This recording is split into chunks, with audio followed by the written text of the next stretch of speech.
ಸಣ್ಣ ದೃಷ್ಟಾಂತ ಹೇಳ್ತೇನೆ. ನಮ್ಮ ಗುರುಗಳ 4ನೇ ಇದು ಪರ್ಯಾಯದಲ್ಲಿ ಗಣಪತಿ ಅಂತ ಅಜಕಾರಣ ಒಬ್ಬರು ಗಣಪತಿ ಭಟ್ ಅಂತ ಪ್ರಾಣದೇವರು ಪೂಜೆ ಮಾಡ್ತಾ ಇದ್ರು. ಒಂದಿನ ಗಾಡಿಯಲ್ಲಿ ಅವ್ರ ತಮ್ಮನ ಜೊತೆಗೆ ಹೋಗ್ತಾ ಇದ್ರು. ಒಂದು ಕರುವಿನಲ್ಲಿ ಆಕ್ಸಿಡೆಂಟ್ ಆಯಿತು, ತಮ್ಮ ಸ್ಪಾಟ್ ಡೆತ್ತು. ಗಣಪತಿ ಮೂರ್ಛೆಗೆ ಹೋದ, ಮಣಿಪಾಲಕ್ಕೆ ಅಡ್ಮಿಟ್ ಮಾಡಿದರು. ಡಾಕ್ಟರ್ ಹೇಳಿದರು, ಇನ್ನೂ ಪ್ರಾಯ ಇದೆ, 28-30 ವರ್ಷದ ತರುಣ. ಒಂದು ಹುಡುಗಿ ಇದೆ, ಒಬ್ಬ ಹುಡುಗ, 2 ಮಕ್ಕಳು.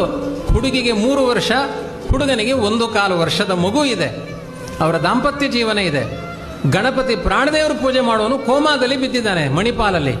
ಡಾಕ್ಟರ್ ಹೇಳಿದ್ರು, ಇವನಿಗೆ ಎಚ್ಚರ 12 ವರ್ಷ ಆದಮೇಲೂ ಬರಬಹುದು, 20 ವರ್ಷ ಆದಮೇಲೂ ಬರುವುದು. ಸದ್ಯಕ್ಕೆ ಇವನಿಗೆ ಎಚ್ಚರ ಬರುವ ಸ್ಥಿತಿಯಲ್ಲಿಲ್ಲ. ಇನ್ನು ಹಾರ್ಟ್ ಫಂಕ್ಷನ್ ಇದೆ, ಇನ್ನೆಲ್ಲವೂ ಕೂಡ ಶುಗರು BP ಎಲ್ಲ ನಾರ್ಮಲ್ ಇದೆ. ಆದರೆ ಬ್ರೈನಿಗೆ ಡ್ಯಾಮೇಜ್ ಆಗಿದೆ, ಇವನಿಗೆ ಎಚ್ಚರ ಬರುವುದಿಲ್ಲ. ನಿಮಗೆ ಮಣಿಪಾಲಲ್ಲಿ ಇದ್ರೆ ಖರ್ಚಾಗುತ್ತೆ, ಮನೆಗೆ ಕರ್ಕೊಂಡು ಹೋಗಿ ಅಂತ ಡಾಕ್ಟರ್ ಹೇಳಿದರು.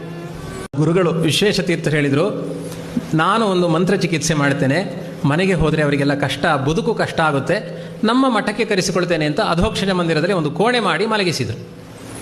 ಆ ಮಲಗಿಸಿದರೆ ಎಷ್ಟು ಕಾಲ ಮಲಗಿಸಬೇಕು ಮಠದಲ್ಲಿ? ನೋಡೋರು ಯಾರು? ಸ್ವಾಮಿಗಳಿದ್ದಾಗ ವ್ಯವಸ್ಥೆ ಮಾಡಿದರು. ನೀವು ನಂಬ್ತೀರ ಇಲ್ವೋ, ನಾನು ಪ್ರತ್ಯಕ್ಷ ಸಾಕ್ಷಿ.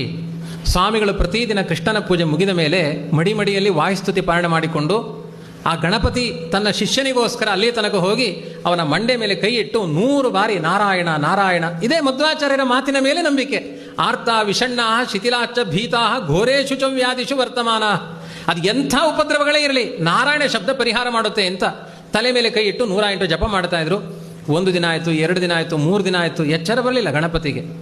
ಸ್ವಾಮಿಗಳು ದಿನಾಡೆ ಮುಟ ಪೋಪೆರ ಜಾದನ ಅಂತ ಮಠದಲ್ಲಿ ಮಾತುಗಳು ಶುರು ಆಯಿತು. ಟೈಮ್ ಎಷ್ಟು, ಬೇಗ ಊಟ ಆಗೋದಿಲ್ಲ, ಅಲ್ಲಿ ತನಕ ಹೋಗ್ತಾರೆ ಸ್ವಾಮಿಗಳು ಅಂತ.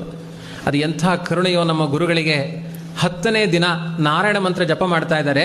ಗಣಪತಿಯ ಬಾಯಲ್ಲಿ ಪಾಂತು ಸ್ವಾನ್ ಪುರುಹೂತ ವೈರಿ ಮಲವನ್ ಅಂತ ವಾಯುಸ್ತುತಿ ಆರಂಭ ಆಯಿತು. ಮಾತಾಡ್ಲಿಕ್ಕೆ ಆರಂಭ ಮಾಡಿದ ಗಣಪತಿ. ಸ್ವಾಮಿಗಳ ಕಣ್ಣಿನಲ್ಲಿ ಆನಂದಾಶ್ರು. ಮಾತಾಡಿದ್ರು. ಅವತ್ತಿನ ದಿನ ಯಾವ ಮಾತು ಇಲ್ಲ, ಬರೀ ವಿಷ್ಣು ಸಹಸ್ರನಾಮ ವಾಯುಸ್ತುತಿ. ಮರುದಿನ 11ನೇ ದಿನ ಹೋದರೆ ಮತ್ತೆ ಅವನ ಬಾಯಲ್ಲಿ ತನ್ನ ಹೆಂಡತಿ, ತನ್ನ ಮಕ್ಕಳು ಎಲ್ಲ ಪರಿಚಯವನ್ನು ಕೂಡ ಹೇಳುವಷ್ಟು ಸಾಮರ್ಥ್ಯ ನಾರಾಯಣ ಮಂತ್ರದಿಂದ ಬಂತು.